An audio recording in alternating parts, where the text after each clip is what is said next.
Namaste, welcome to AK News. Munduga headlines.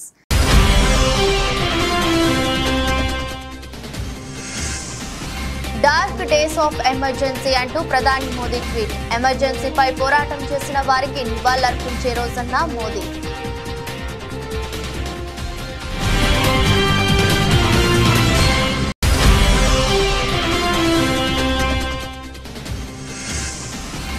Neat వ్యవహారంపై స్పందించిన Telangana CM Revanth Reddy. NEET పై sitting జడ్జితో విచారణ జరిపించాలని డిమాండ్.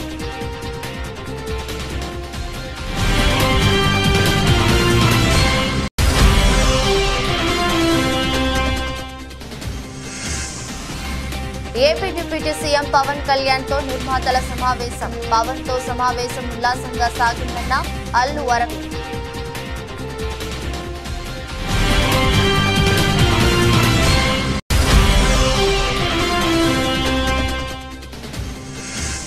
బీఆర్ఎస్ ఎమ్మెల్యే చేరికతో మనస్తాపానికి గురయ్యారన్న కాంగ్రెస్ ఎమ్మెల్సీ జీవన్ రెడ్డి. భవిష్యత్తును కాలం నిర్ణయిస్తుందని వ్యాఖ్య.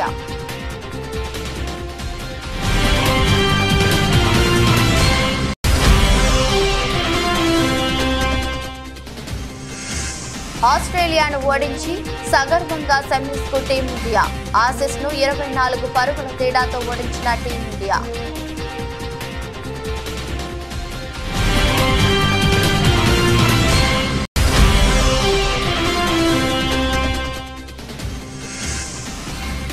మొదట్లో నష్టాలు, చివరిలో కొనుగోళ్లు. 131 పాయింట్లు లాభపడిన సెన్సెక్స్.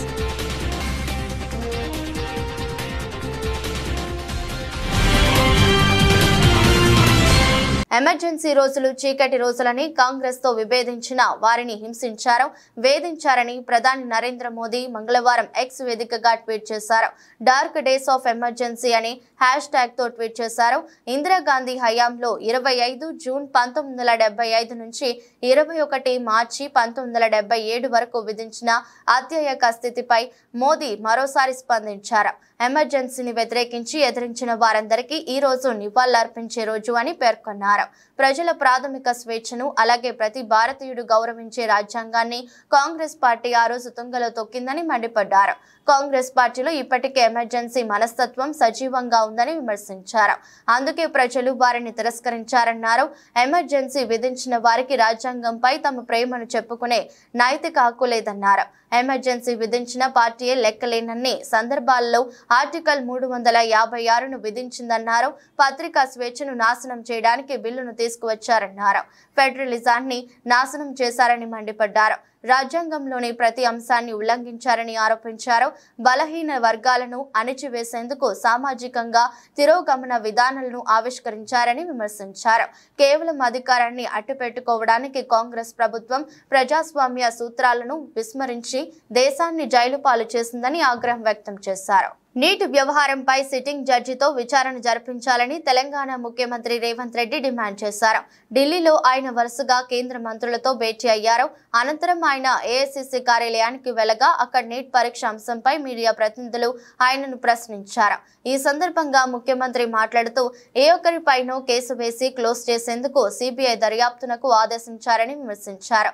కానీ జ్యుడిషియల్ విచారణ అవసరమన్నారు. ప్రధాని మోదీ విద్యార్థులకు భరోసా ఇవ్వడం లేదన్నారు. తెలంగాణకు సైనిక్ స్కూల్ కావాలని ఇదే విషయమై తాను కేంద్ర మంత్రి రాజ్నాథ్ సింగ్ ను అడిగానన్నారు. ఆయన సానుకూలంగా స్పందించినట్లు తెలిపారు. And sir, how do you look at PM's statement मैं today, साफ sir? कहना चाहता हूँ, ये सरकार बिल्कुल फेल हो गई एग्जाम कंडक्ट करने में। दूसरी हाथ से सरकार किसी के ऊपर इल्जाम लगा देके केस को दबाने के लिए कोशिश कर रहा है। इसीलिए कांग्रेस पार्टी जो डिमांड किया सिटिंग जज को रखकर जो कार्रवाई करना है, तो हम कांग्रेस के पार्टी तरफ से तेलंगाना मुख्यमंत्री के नाते हम लोग केंद्र सरकार को ये डिमांड कर रहा है, ये सरकार के नाकामयाबी किसी के ऊपर इल्जाम रख के किसी को केस में रख के केस जो क्लोज करने के लिए सीबीआई को देकर ये केस खत्म करने के लिए भरी करने के लिए जो कोशिश कर रहा है, ये ठीक नहीं है। ये कंप्लीट जुडिशियल इंक्वायरी होना चाहिए. Sir, today PM didn't mention about NEET exam result row while he made a customary remark in the parliament. How do you look at PM's statement? He discussed emergency 50 years ago. तो prime minister जी क्या कहा मैं सुना ही नहीं। मैं एक बात साफ कहना चाहता हूँ, जब जब केंद्र सरकार ने पहुंचाते हैं तब प्राइम मिनिस्टर साहब ने खामोश हो जाता है, तो इससे कोई फायदा नहीं है। इस बार करोड़ों युवता सड़क पे आ रहे हैं। तेलंगाना में हमारे यूथ कांग्रेस NSY के हजारों लोग विद्यार्थी लोग सड़क पे धरना कर रहे हैं। तो केंद्र सरकार जो कार्रवाई करना है, जो भरोसा देना है करोड़ युवता को, जो स्टूडेंट्स को जो भरोसा देना है नरेंद्र मोदी जी, वो भरोसा नहीं दे रहा है। जो मोदी जी गारंटी कहा, मैं मोदी जी से ये सवाल पूछना चाहता हूँ, आपका गारंटी कहाँ गए? नीट एग्जाम कंडक्ट करने में आपका गारंटी नहीं है, तो आपका गारंटी, इसका वारंटी खत्म हो चुके हैं। मैं चुनाव से पहले भी यही कहा था, मोदी जी वारंटी खत्म हो गए, मोदी जी कुछ भी करने दो, उसका कुछ अक्षर नहीं लगने वाले। अभी भी कम से कम मोदी जी जुडिशियल इंक्वायरी डालो, सिटिंग जज को बिठा के इसके ऊपर कार्रवाई करना, और इसको जो इसमें ये करोड़ों विद्यार्थियों भविष्य जो खेला है उन लोगों को सबको उनको पनिशमेंट मिलना चाहिए। Yes, CBI inquiry is not enough. Janasena party ఎమ్మెల్యేలకు శాసనసభ వ్యవహారాలపై అవగాహన కార్యక్రమం మంగళవారం విజయవాడలోని ఉప ముఖ్యమంత్రి పవన్ కళ్యాణ్ క్యాంపు కార్యాలయంలో ప్రారంభమైంది. కార్యక్రమంలో శాసనసభ వ్యవహారాలు, సభ నియమావళిని ఎమ్మెల్యేలకు తెలియజేస్తున్నారు. కొల్లాపూర్ మండలం మొలచింతలపల్లికి చెందిన చెంచు గిరిజన మహిళ ఈశ్వరమ్మపై జరిగిన అత్యాచారం ఘటన అమానవీయమని డిప్యూటీ సీఎం బట్టి విక్రమార్క అన్నారు. హైదరాబాద్ నిమ్స్ హాస్పిటల్లో బాధితురాలు ఈశ్వరమ్మను కుటుంబ సభ్యులను పరామర్శించిన అనంతరం ఆయన మాట్లాడారు. మానవత్వం ఉన్న ప్రతి ఒక్కరూ తలదించుకునే ఘటన ఇది అని పేర్కొన్నారు. యావత్ సమాజం తీవ్రంగా ఖండించాలని అన్నారు.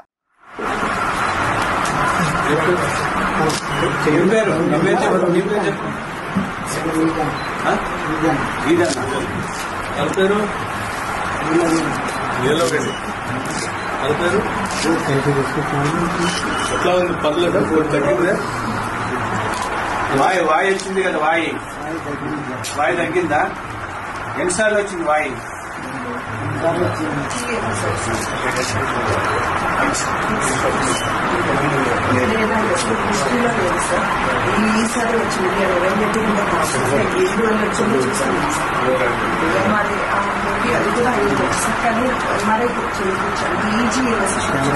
ఎన్నికల ప్రచారంలో తెలుగుదేశం పార్టీ జాతీయ అధ్యక్షులు నారా చంద్రబాబు నాయుడు ప్రజలకు ఇచ్చిన హామీల అమలులో భాగంగా ముఖ్యమంత్రిగా బాధ్యతలు స్వీకరించిన వెంటనే మొదటి 5 సంతకాల ద్వారా తీసుకున్న నిర్ణయాలను సీఎం అధ్యక్షతన జరిగిన మొదటి కేబినెట్ సమావేశంలో చర్చించి ఆమోదించడం పట్ల టీడీపీ రాష్ట్ర అధికార ప్రతినిధి వెంకటీల సురేంద్ర కుమార్ హర్షం కృతజ్ఞతలు తెలియజేశారు.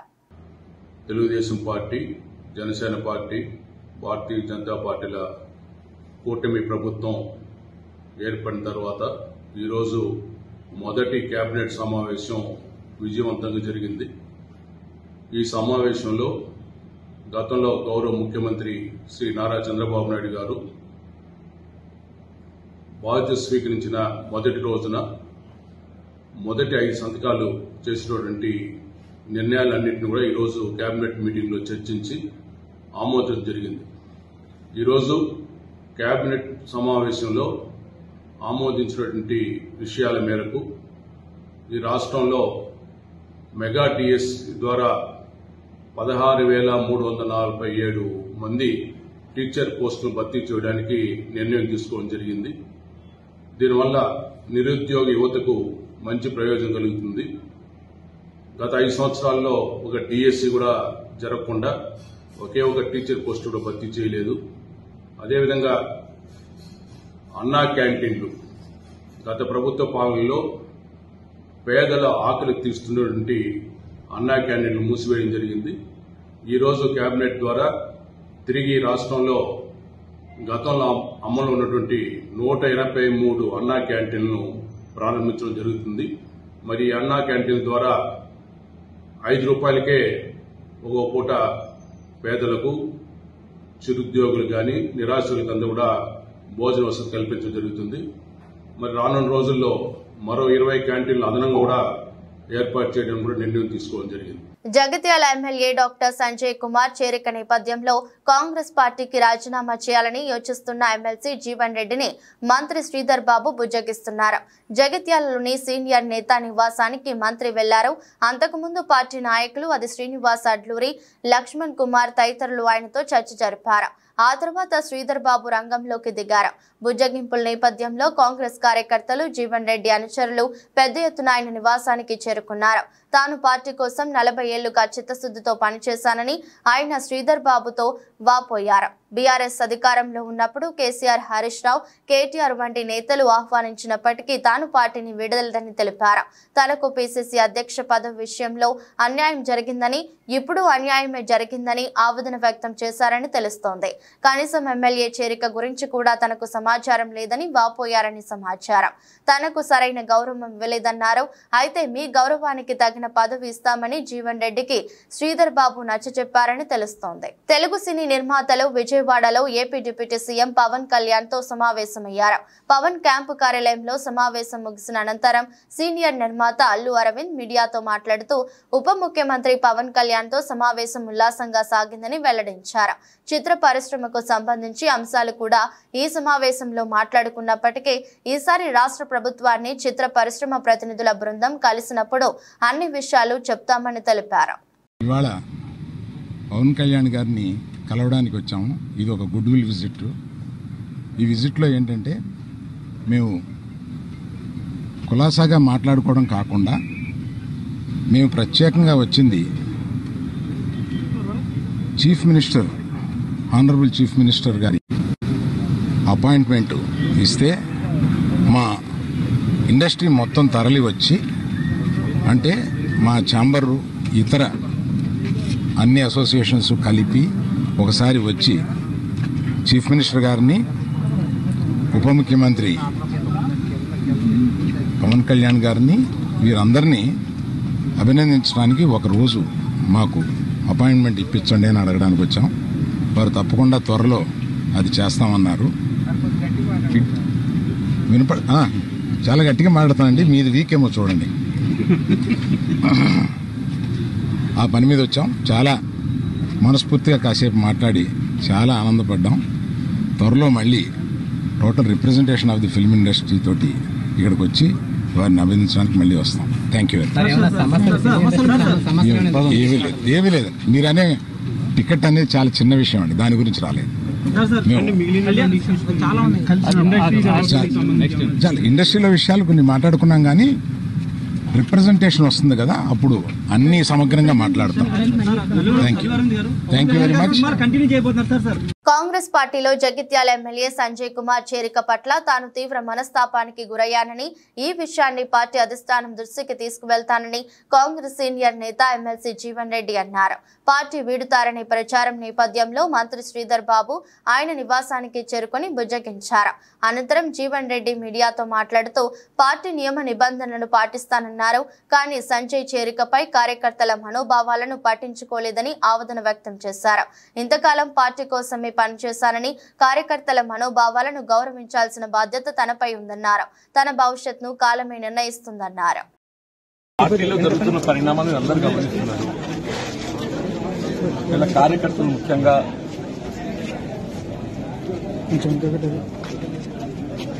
అంటే వాళ్ళు ఏ విధంగా మనస్తాపానికి గురైండ్రు, వాళ్ళు ఏ విధంగా బాధ వ్యక్తం చేస్తుండ్రు, కార్యకర్తలు ఏదైతుందో ఈ రెండు ఎన్నికల్లో కూడా ఆశించిన ఫలితం పొందలేని పరిస్థితులు, కొంత వాళ్ళంతా బాధతో ఉన్నట్టు పరిస్థితులు.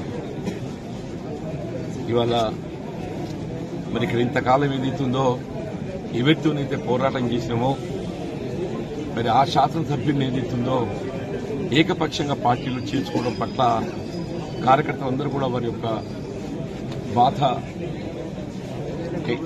వాస్తవంగా పార్టీ బలోపేతం అనేది ప్రధానమని చెప్పండి. అటువంటి పార్టీ బలోపేతం కొరకు అగ్రనిచలు కృషి చేసి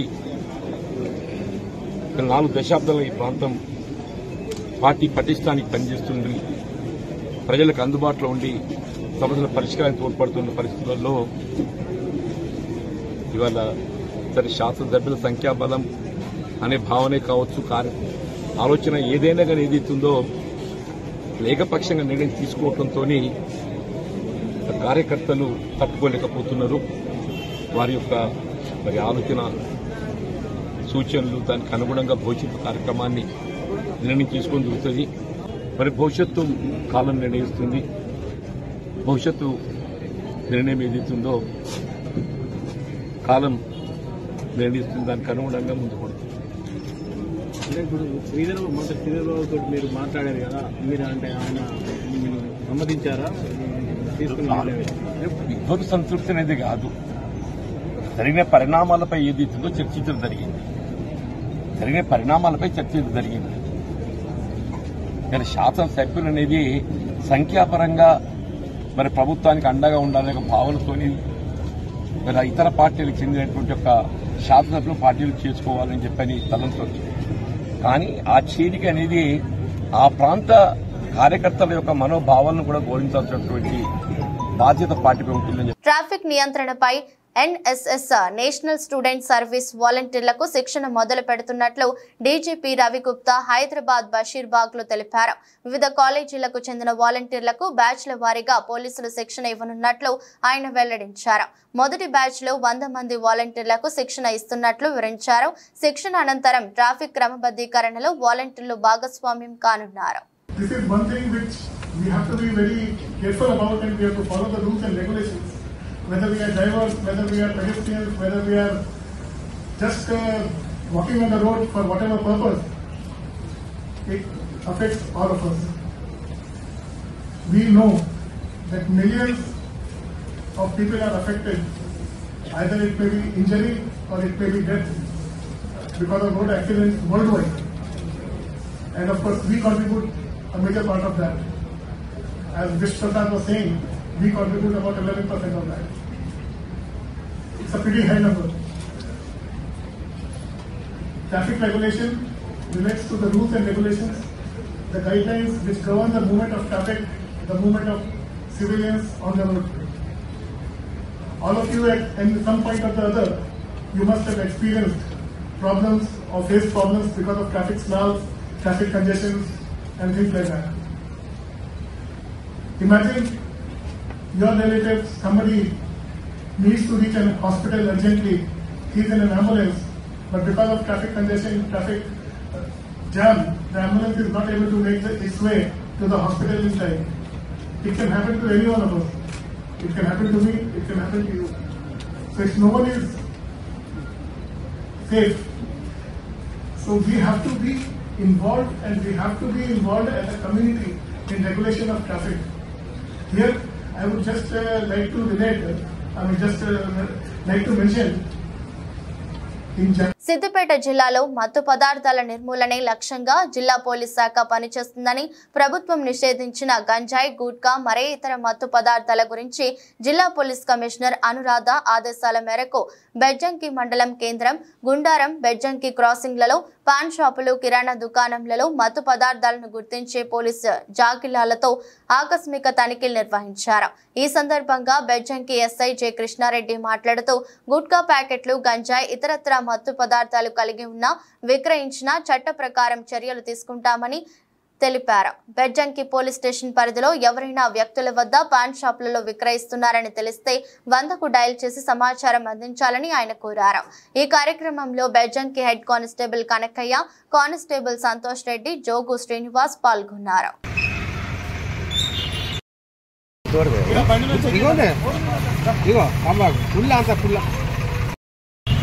ఇది మన ఏమంటారు దాన్ని గుట్కాలు, ఏదైనా తాగినోడు కూడా ఉంటే కూడా దొరుకుతారు దాన్ని.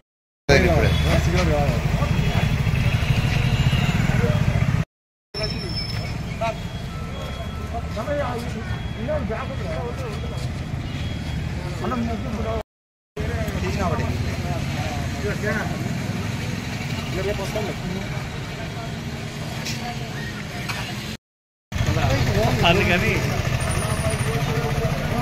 ఫోటో తీసుకున్నారు లేదన్న డాన్స్.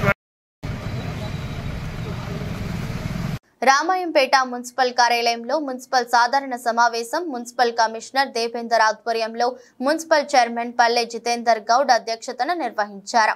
సమావేశంలో రామాయంపేట పట్టణ అభివృద్ధి కోసం ప్రణాళికను తయారు చేశారు. అనంతరం ఏర్పాటు చేసిన మీడియా సమావేశంలో మున్సిపల్ కమిషనర్ ఎం దేవేందర్ మాట్లాడుతూ పట్టణ అభివృద్ధి పనుల కోసం ఆమోదించడం జరిగిందని, అత్యవసర విభాగం కింద సీజనల్ వ్యాధులు ప్రబలకుండా దోమల నివారణ కోసం పిచికారీ, ఫాంగింగ్, బ్లీచింగ్ తో పాటు త్రాగునీటి సమస్య, వీధి దీపాలు మరమ్మతులు, 15 ఆర్థిక సంఘం నిధుల నుండి మున్సిపల్ పట్టణంలోని ప్రతి వార్డుకు 10 లక్షల రూపాయలు చొప్పున పని అభివృద్ధి పనులకు తీర్మానించడం జరిగిందని ఆయన అన్నారు. ఈ కార్యక్రమంలో మున్సిపల్ చైర్మన్ పల్లె జితేందర్ గౌడ్, వైస్ చైర్మన్ పుట్టి విజయలక్ష్మి, యాదగిరి కమిషనర్ దేవేందర్ తో పాటు మున్సిపల్ సిబ్బంది పాల్గొన్నారు. ఈరోజు మంత్రి మీటింగ్ జరపబడ్డది. అందులో కూడా గౌరవమైన చైర్పర్సన్ గారు, వైస్ చైర్పర్సన్ మరియు వార్డ్ కౌన్సిలర్స్ మరియు మా యొక్క సిబ్బంది అందరూ పాల్గొన్నారు. ఇందులోపల ఏదైతే ఎమర్జెన్సీ వర్క్స్ కింద అడ్మినిస్ట్రేషన్ శాంక్షన్స్ తీసుకోవడం పడ్డది. ఏదైతే మెయింటెనెన్స్ అంటే water supply, sanitation, street lights, అదేవిధంగా ప్రతి వార్డుకు ఒక 10 లక్షల చొప్పున ఏదైతే పట్టణం ప్రగతికి సీసీ రోడ్స్ కానీ డ్రైవ్స్ కానీ అవికి మంజూరు చేయడం అనేది ఇదే తీర్మానించడమే. హుజూరాబాద్ నియోజకవర్గంలో ఎమ్మెల్యే కౌశిక్ రెడ్డి, హుజూరాబాద్ కాంగ్రెస్ ఇన్ఛార్జి ప్రణవ్ నడుమ మాటలు చిలికి గాలివానగా మారాయి. సవాళ్లు ప్రతి సవాళ్లకు దారి తీయడంతో ఇవాళ చేల్పూర్ హనుమాన్ ఆలయంలో ఇద్దరు లీడర్లు సవాలుకు సై అన్నారు. ఉదయం నుండి గ్రామంలో టెన్షన్ వాతావరణం నెలకొనగా పోలీసులు భారీగా మోహరించారు. పెద్ద ఎత్తున ఇరు పార్టీల లీడర్లు అక్కడికి చేరుకోవడంతో ఉద్రిక్త వాతావరణం నెలకొనగా కౌశిక్ రెడ్డిని వీణవంకలో, ప్రణవ్ ను సింగపూర్ లో పోలీసుల హౌస్ అరెస్ట్ చేశారు. చల్పూర్ హనుమాన్ దేవాలయం వద్ద నినాదాలు చేస్తున్న కాంగ్రెస్ లీడర్లపై పోలీసులు ఒక్కసారిగా లాఠీలు జలిపించారు. లాఠీ చార్జిలో ఎన్ఎస్యుఐ అధ్యక్షులు సజ్జు చేతికి గాయం కాగా కాంగ్రెస్ లీడర్లు పోలీసుల లాఠీ చార్జీలు వ్యతిరేకిస్తున్నారు. ఈ సందర్భంగా కమలాపూర్ నుండి తరలి వచ్చిన కాంగ్రెస్ లీడర్లు మాట్లాడుతూ కౌశిక్ రెడ్డి తీరుపై మండిపడ్డారు.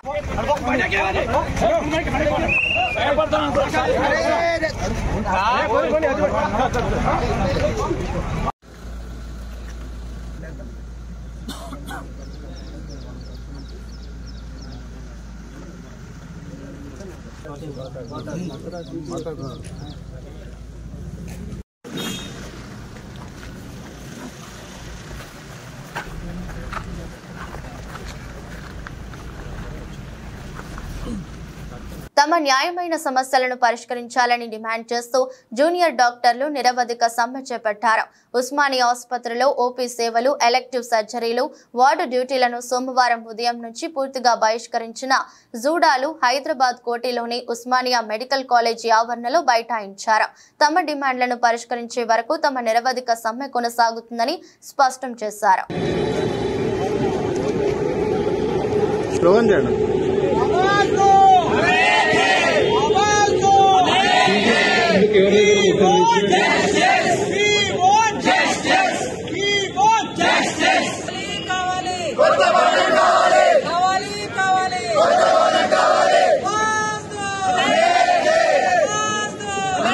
సమస్యలు వెంటనే ఛానల్ వెంటనే ఛానల్ వెంటనే వెంటనే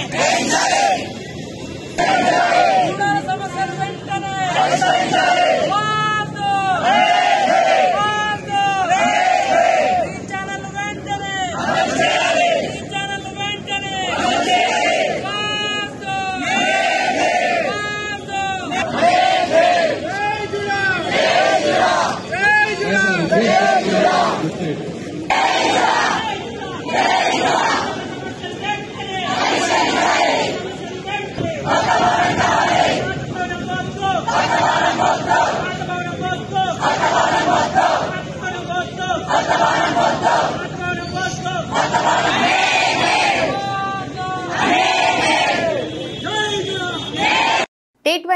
వరల్డ్ కప్ 2024లో టీమిండియా జైత్రయాత్ర కొనసాగుతోంది.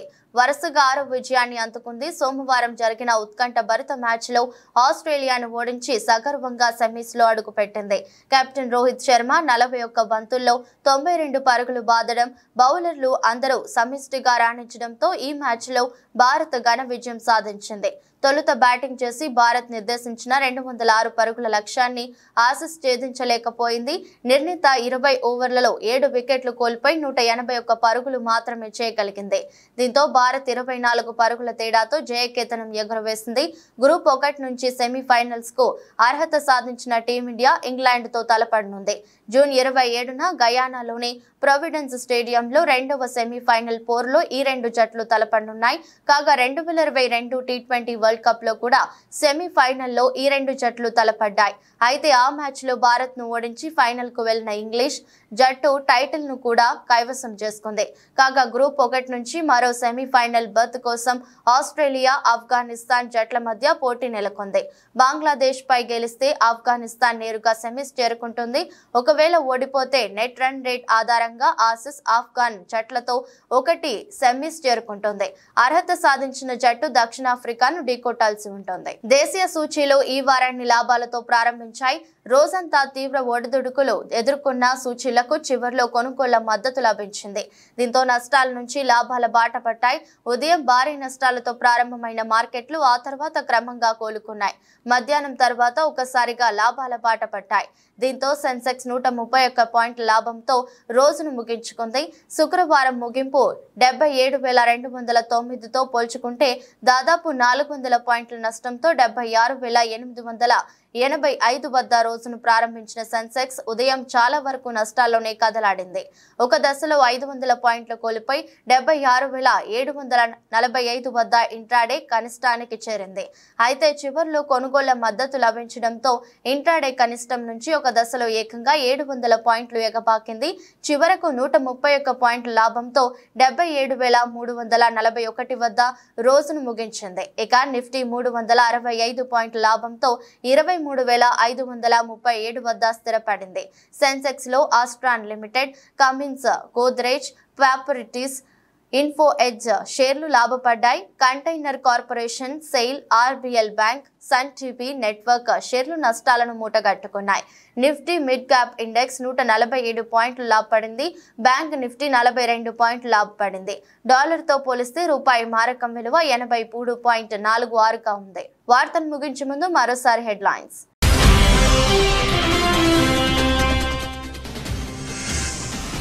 డార్క్ డేస్ ఆఫ్ ఎమర్జెన్సీ అంటూ ప్రధాని మోదీ ట్వీట్. ఎమర్జెన్సీపై పోరాటం చేసిన వారికి నివాళులర్పించే రోజన్న Modi.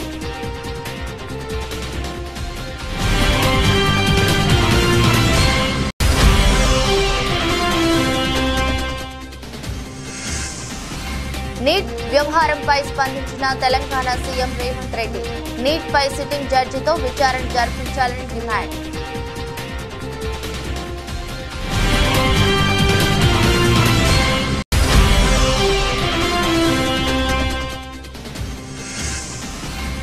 AP deputy CM Pavan Kalyan తో నిర్మాతల సమావేశం. పవన్ తో సమావేశం ఉల్లాసంగా సాగిందన్న అల్లు అరవింద్.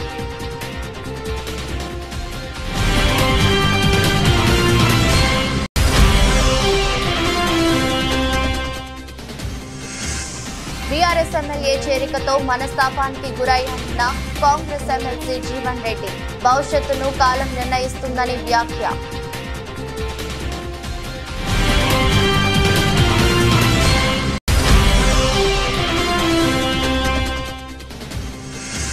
ఆస్ట్రేలియాను ఓడించి సగర్వంగా సెమీస్ కు టీమిండియా. ఆసీస్ ను 24 పరుగుల తేడాతో ఓడించిన టీమిండియా.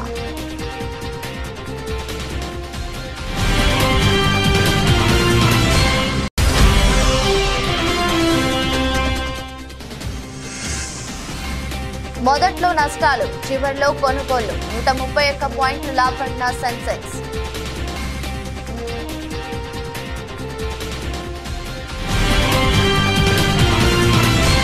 ఇది రోజు బులెటిన్. మరో బులెటిన్ లో మళ్ళీ కలుద్దాం. అంతవరకు సెలవు. నమస్కారం.